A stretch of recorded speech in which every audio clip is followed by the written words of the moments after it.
Yes, this is hopefully a daily time that we're going to be bringing to you during this period of time whenever we have this virus and all the opportunities that we're missing to be able to be together.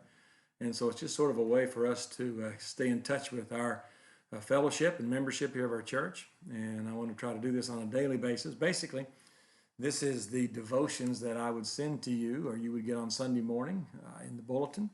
And we are attempting to send to you the bulletin each and every week so that you will have that. You'll have the outline for the message, and then you'll have the devotions as well. So I trust you'll follow along with us and be involved in this way until we get our things back to normal, and hopefully that won't be too long from now.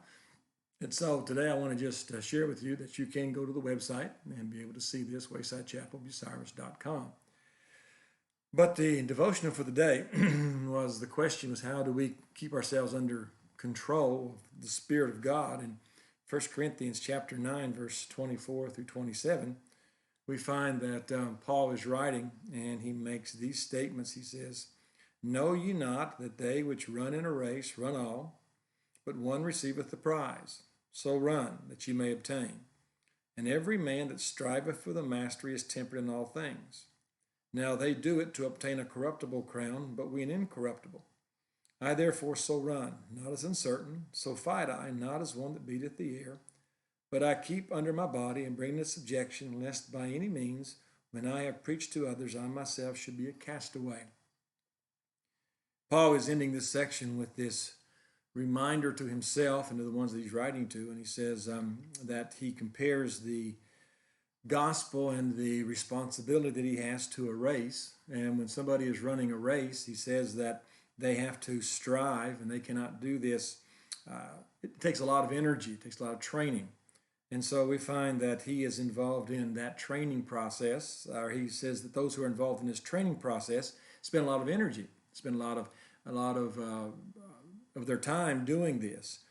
And he likens this to just a very temporal thing. It doesn't last very long. It's a race, the rewards are over, and a wreath is given, and that soon fades away, as his language here in verse 25 is talking about. But yet so much energy, so much devotion is placed into this, and yet the return is basically very minimal.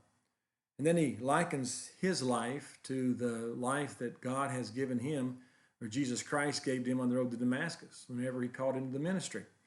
And he said, I understand that what I'm doing is that has eternal values. It has eternal rewards. And he says, I don't want to do anything to hinder my opportunity to serve the Lord. I don't want to be a castaway. That means a piece of equipment in a field that's no longer usable for the service. It's sort of wore out or just been displaced. And Paul doesn't want anything to displace or him to do anything that would hinder him from being the kind of servant that God would have him to be.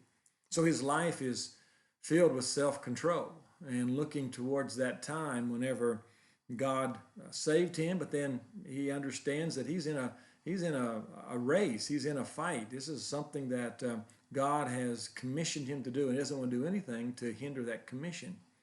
And so for you and I today, we need to constantly guard against being in a position where we're unusable for Christ. And I trust that you evaluate your life daily, that there's nothing that you're involved with that would hinder you from being the kind of believer that God would have you to be and to fulfill the commission that God has called you to fulfill. Thank you for being with us today, and we trust to see you back tomorrow.